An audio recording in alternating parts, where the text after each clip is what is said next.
what if I told you that Mexico is hiding over 130 towns filled with magic, where ancient ruins meet colonial charm, where ghost stories come alive, and where time slows down just enough for you to breathe? Welcome back to Savvy Voyager, the channel where we explore the hidden gems most travelers miss. Let's dive in. First things first, what exactly is a Pueblo Mágico? In 2001, Mexico's Ministry of Tourism launched a program to recognize small towns that offer something truly special: rich history, cultural significance, natural beauty, and local traditions that have stood the test of time.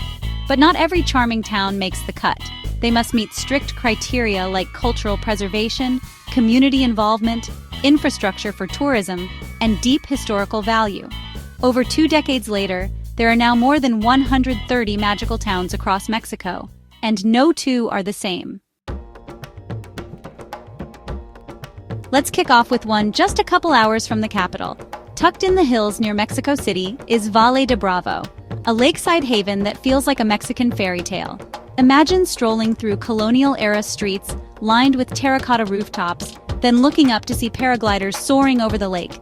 This place has everything: a thriving art scene, kayaking and paragliding adventures, and monarch butterflies nesting in nearby forests. In January, tens of thousands of monarch butterflies migrate here, filling the forests with fluttering orange wings. It's surreal. The town also hosts Festival de las Almas, a week-long celebration of art, music, and spirituality that lights up the whole valley. Would you rather fly over a lake or get lost in a butterfly forest? Comment below, I want to know. Yes, there's a real town called Tequila, and yes, it's where the drink was born. But here's the twist. This town is sacred ground for Mexican heritage. The surrounding blue agave fields are a UNESCO World Heritage Site. You can tour traditional distilleries called haciendas, and watch Jimadores harvest agave using tools passed down through generations. But tequila isn't just about sipping the good stuff. It's about the soul of Jalisco, where fiery passion, proud tradition, and small-town hospitality mix into every shot. Come during a fiesta and you'll see locals dancing in the streets, mariachi bands echoing through plazas, and tequila flowing like water. We've all seen the Instagram shots, but Tulum is more than a trendy beach escape. Long before the smoothie bowls and yoga retreats, Tulum was a Mayan port city. Today, its seaside ruins still overlook the Caribbean like ancient guardians. You can walk among crumbling temples, then swim in underground rivers, called cenotes, that the Maya believed were sacred doorways to the underworld.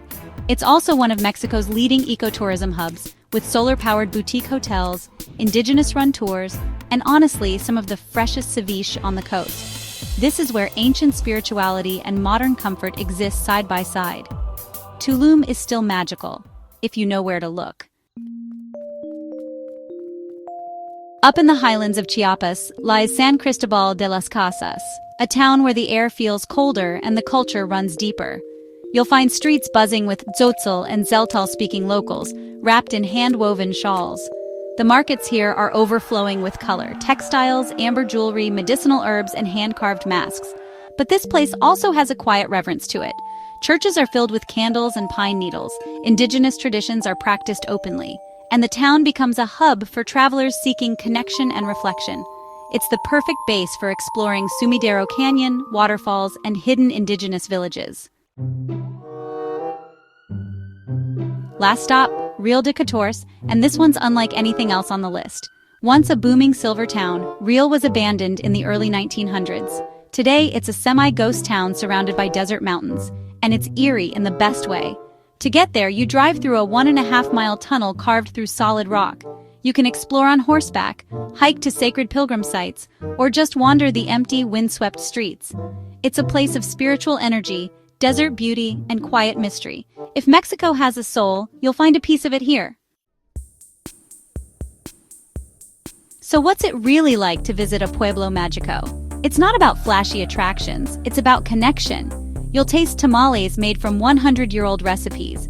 You'll chat with artisans whose families have worked the same craft for generations. And you'll feel a sense of calm that's hard to find in the big cities. These places give you something more than photos. They give you stories.